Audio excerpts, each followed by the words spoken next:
Hello YouTube, my name is Octopus Joey, and a couple years ago I reviewed 3 Spongebob games: Battle for Bikini Bottom, the movie game, and Truth or Square. As it turns out, Battle for Bikini Bottom and the movie game have portable versions that are completely different from their main console counterparts. Truth or Square also has a portable version, but it's just the same thing as the Wii and Xbox version, so I'm not going to review it. Plus, I have no way of recording it. Turns out it is different. I guess that's what I get for listening to a YouTube comment. So today I'll be reviewing SpongeBob Battle for Bikini Bottom and the SpongeBob Movie Game on Game Boy Advance. I don't have an SP because I had a terrible childhood. Battle for Bikini Bottom on the Game Boy Advance is a standard 2D platforming game that mostly focuses on collection and puzzles. The controls are good for the most part, but the jump is a little delayed.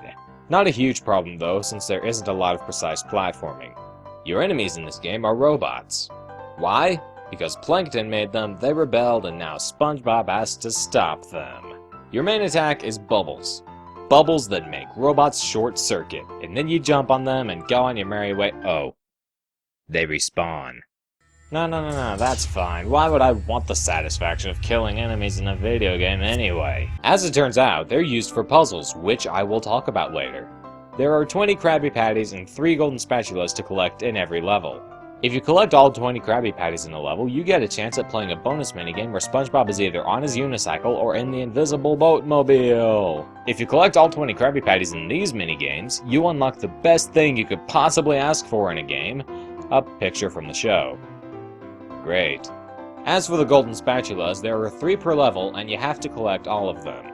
If you don't, you can't complete the level, which means you have to backtrack, which is hands down the worst part of the game.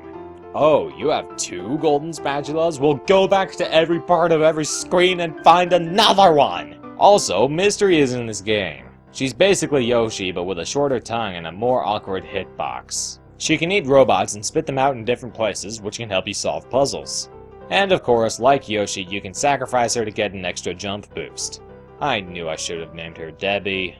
Oh yeah, there's puzzles. They're easily the best part of the game. They're well made, creative, and sometimes pretty tricky. If this game is worth your time for any reason, I'd say it's the puzzles. Let's talk about music. Welcome to the Game Boy Advance. It's not like the music is poorly made or anything, the Game Boy Advance's sound chip just sucks. Except in Mario & Luigi Superstar Saga and Mother 3.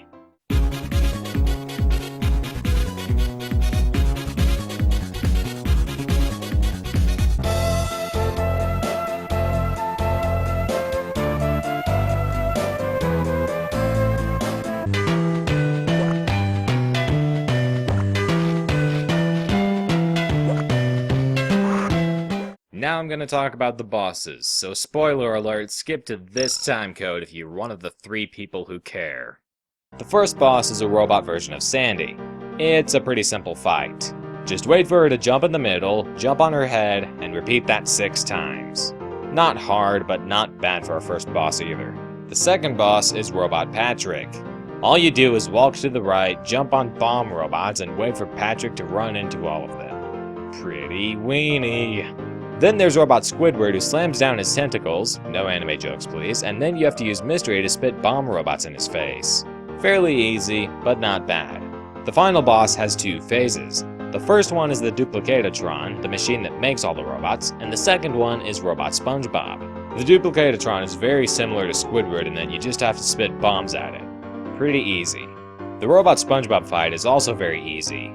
He serves explosive Krabby Patties, and you just have to use Mystery to spit them in his face 6 times. Very easy, but I guess it's forgivable for a kid's game like this. But then again, all the bosses are way easier than most of the levels. I think they could have made them a bit more challenging. And that's Battle for Bikini Bottom on the Game Boy Advance. It's fairly unique with its puzzles and stuff, but other than that, there's not much to it. Alright, and now on to the SpongeBob Movie Game, and this still isn't a Game Boy Advance SP. The SpongeBob Movie Game is a more traditional 2D platformer with fewer puzzles than Battle for Bikini Bottom and with more of a focus on level exploration. This game borrows a lot from Battle for Bikini Bottom.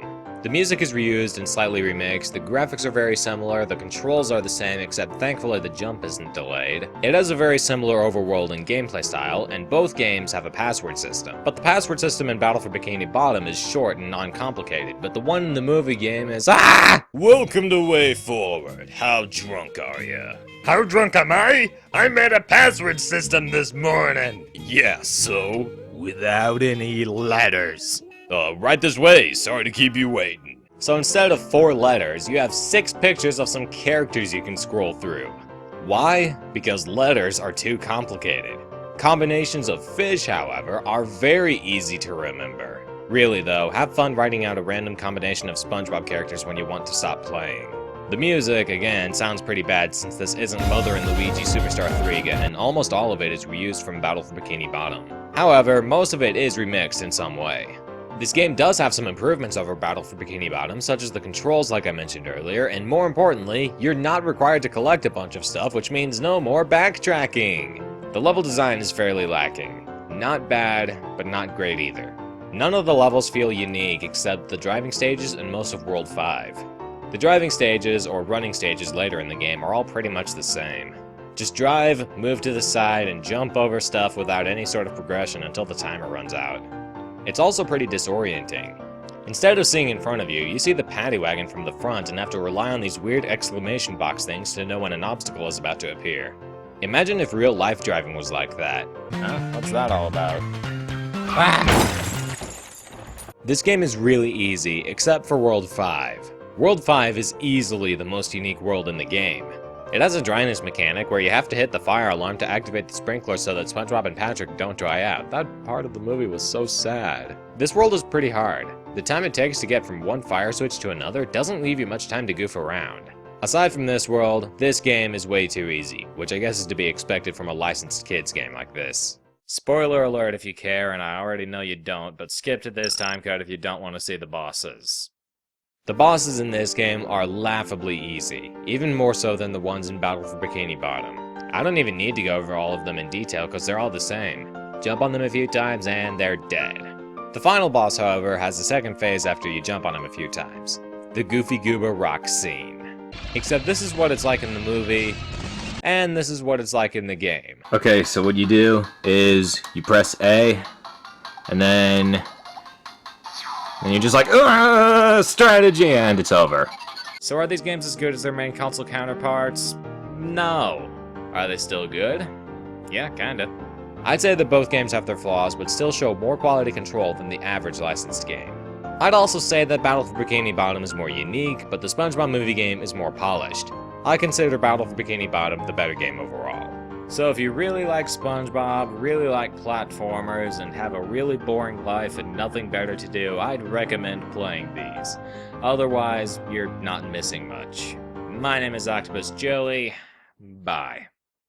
Hey guys, thanks for watching. If you liked the video, please give it a thumbs up and hit the subscribe button, and click either of the videos on the screen for more videos like this, and follow me on social media at twitter.com/octojoey and facebook.com/octopusjoey.